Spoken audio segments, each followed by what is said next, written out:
पूर्णमदः पूर्णमिदं पूर्णात् पूर्णमुदच्यते पूर्णस्य पूर्णमादाय पूर्णमेव अवशिष्यते। ओम शांति शांति शांति। आज আমরা उपनिषद पाठ शुरू करছি। प्रथम सबसे छोट उपनिषद अथच प्रत्येकटा श्लोक अत्यंत दृढ़भावे सत्य के प्रतिष्ठा करेছেন সেই उपनिषद ईशो उपनिषद আমরা पाठ করছি। এই शांति मंत्र ईशो उपनिषदेर संगे जुक्त। এই उपनिषद अल्प कয়েকটি श्लोके मात्र 18টি श्लोके सत्य के दृढ़भावे प्रतिष्ठा करेছে। एर जुक्ति तर्क सबकिछुई अपरोक्ष अनुभूतिर ओपरे सम्पूर्ण रूपे प्रतिष्ठित। সেই জন্যে এই उपनिषद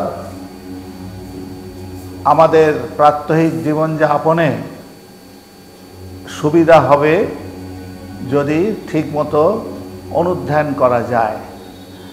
এই যে शांति मंत्र पाठ हलो एटी हिंदू धर्मेर जे मूल बक्तव्य विषय सेटी तुले धरा हয়েছে।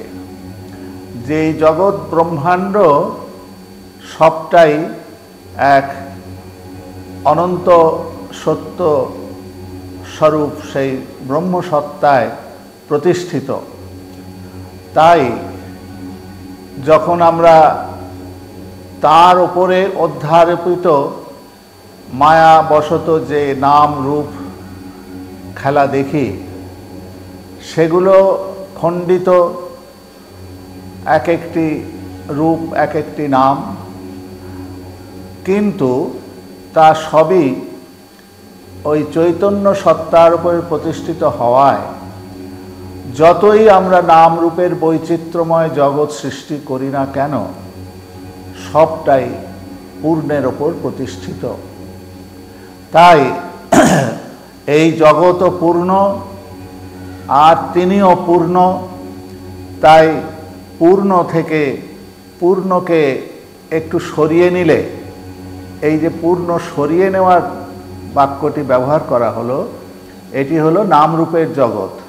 যে খণ্ডিত জগৎ এটা আমার ওটা তোমার এইভাবে যে বিভক্তিকরণ সেটা যতই করো না কেন কিন্তু নামরূপ ব্যতীত এমন এক সত্তা আছে যা সর্বদাই পূর্ণ থাকে। তাই বলছে যে পূর্ণস্য পূর্ণমাদায় পূর্ণম এব অবশিষ্যতে, পূর্ণই অবশিষ্ট থাকে।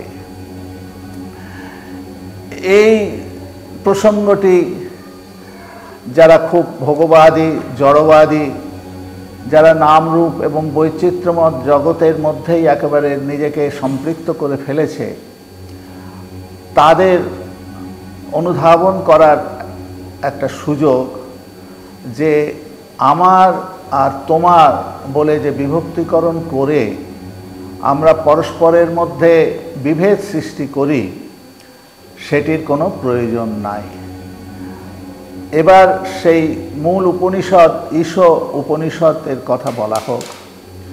ঈশো কথাটি মানেই হচ্ছে ঈশ্বর বিষয়ক এবং সেই ঈশ্বরের যে জ্ঞান যাতে আহরণ করা হয় যাতে ধৃত আছে, যে জ্ঞান লাভ করলে আমরা শান্তি এবং আনন্দ লাভ করি এবং মানব জন্ম কৃতার্থ বোধ করি, সেই জ্ঞান ভাণ্ডার হচ্ছে উপনিষদ। উপনিষদ কোনো একটি বিশেষ পুস্তক কোনো বিশেষ ব্যক্তি বিশেষের লিখিত নয়, এটি জ্ঞান ভাণ্ডার। তাই গুরু এবং শিষ্যের একটি প্রসঙ্গ আসে যে যখন আমরা জগৎ ব্যাপারে বৈরাগ্য অবলম্বন করি, বিষয়ে বিরাগ আসে, ঈশ্বরে অনুরাগ আসে, তখন আমরা জ্ঞান লাভের জন্য ব্যক্তি বিশেষকে অনুসন্ধান করি, সেই ব্যক্তি বিশেষ যিনি জ্ঞান সম্পন্ন, যিনি অনুভূতির রাজ্যে অনুপ্রবিষ্ট হয়ে আছেন, অথচ তিনি জাগ্রত এক ব্যক্তি সত্তা, তাকে আমরা গুরু বা আচার্য বলি। এবং শিষ্য এই ভ্রান্তিময় জগৎ থেকে খানিকটা নিজেকে সরিয়ে নিয়ে তার মধ্যে এক আস্তিক্য বুদ্ধি প্রতিষ্ঠিত হয়েছে, তাই তিনি অত্যন্ত ধৈর্যশীল এবং বিনয়ী হন এবং তার মধ্যে এক তীব্র আকাঙ্ক্ষা জাগে যে প্রকৃত এই জগৎ রহস্যের মূলে আমি কি করে যেতে পারবো, এই জগতের বৈচিত্র্য আমার আর জগৎ দরকার নেই। এইভাবে তিনি যখন ভোগ বাসনা ত্যাগ করেন তখন তার নৈতিকতা, আধ্যাত্মিকতা এগুলো অত্যন্ত প্রকট রূপে তার ব্যবহারের মধ্যে প্রতিষ্ঠিত হয়। এইভাবে শিষ্য এবং গুরু উভয়ে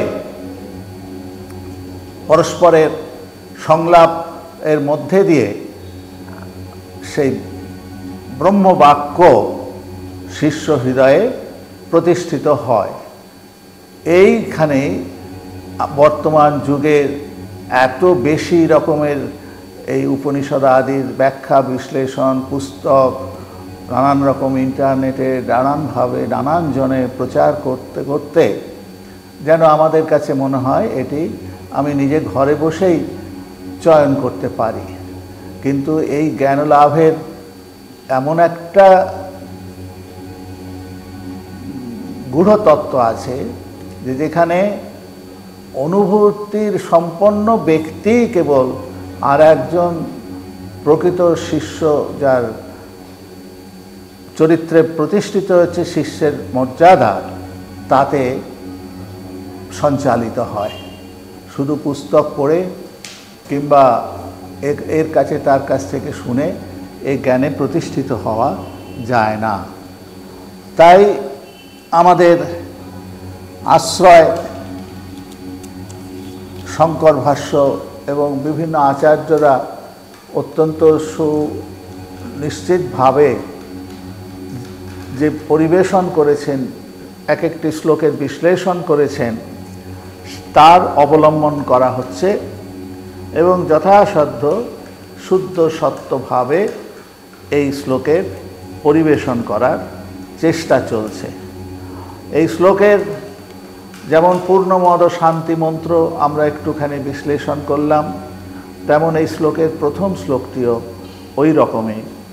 ওম ঈশাবাস্যম ইদগম সর্বম যৎকিঞ্চ জগত্তাম জগৎ তেন তক্তেন ভুঞ্জিথা মা গৃদহ কস্যসিদ ধনম।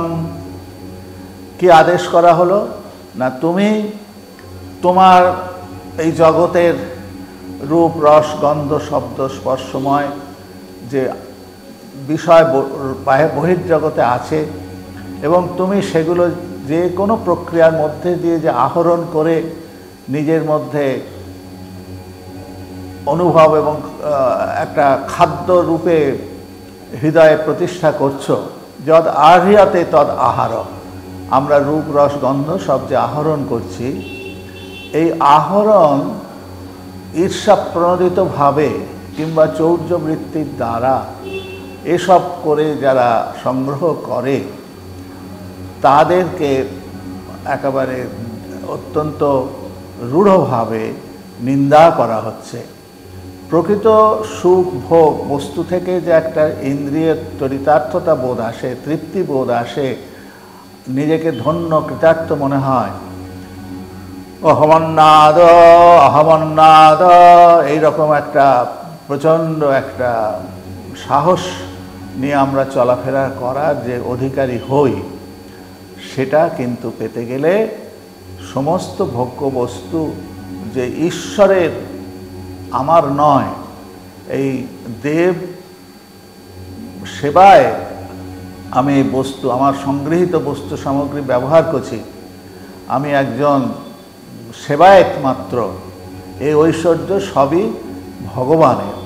এই রকম তো ভক্তিশাস্ত্রে নানানভাবে আচার্যরা বস্তুসমূহকে যে ঈশ্বরের তা বলেন। তাই বলছেন ঈশাবাস্যম, এই যা কিছু দেখছো সব কিছু ঈশ্বরের দ্বারা আবৃত করো।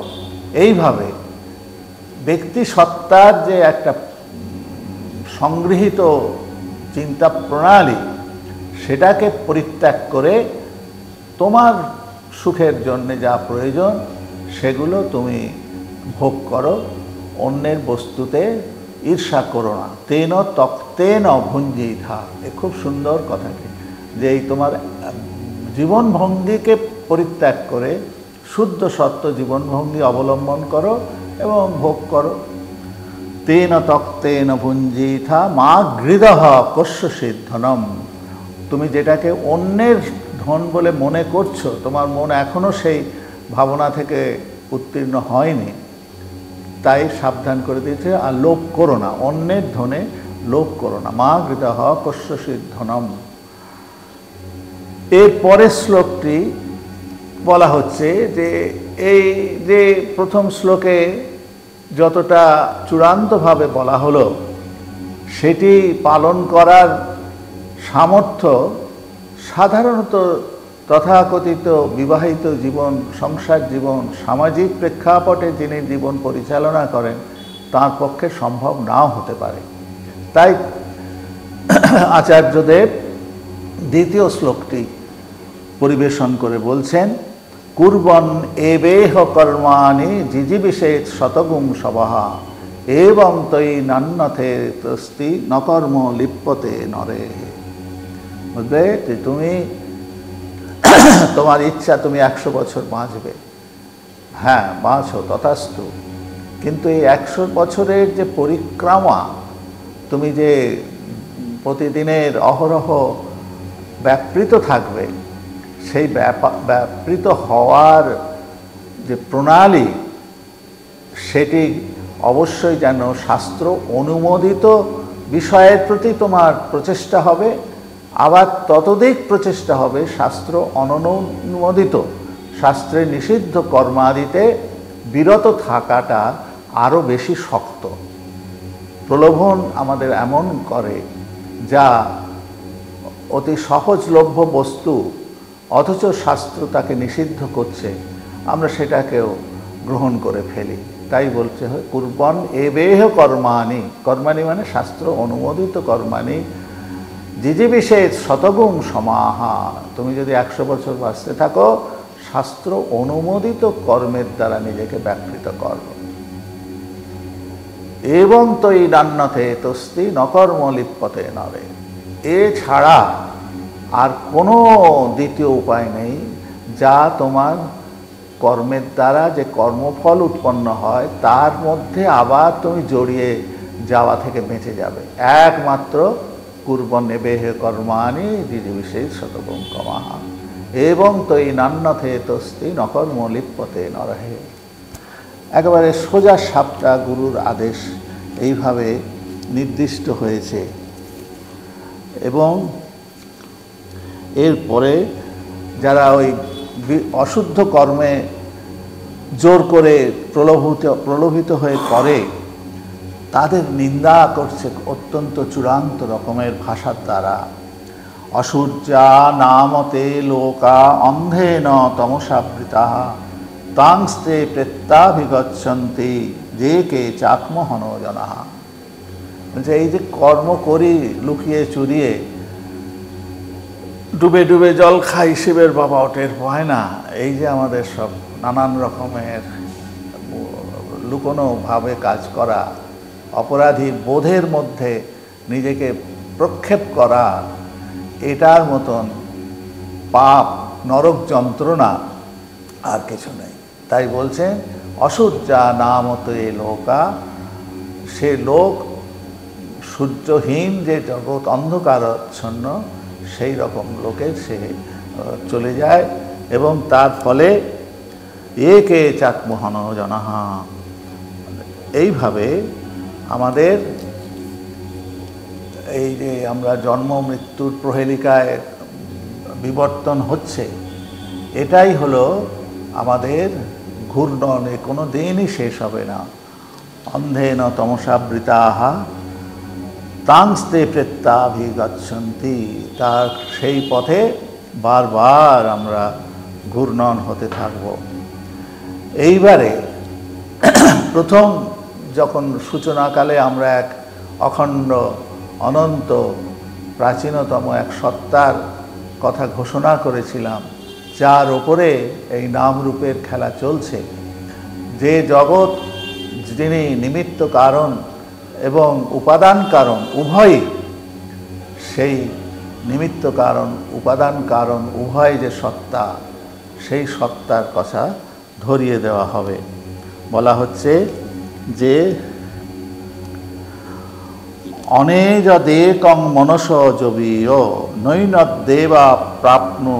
নৈনদ্দেবা আপনুবন পূর্বমর্ষৎ তদ্ধাবত অন্নান অত্যেতি তিষ্ঠ তস্মিন আপ মাতরিষ্যা দদাতি।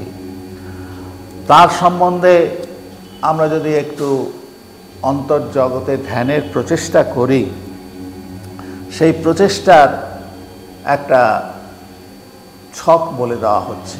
আমরা তো খুব চঞ্চল, তাই তার স্বরূপ সম্বন্ধে ক্রিয়াশীলতা এবং নিষ্ক্রিয়তা দুটো দিকই একই নিঃশ্বাসে বলা হচ্ছে।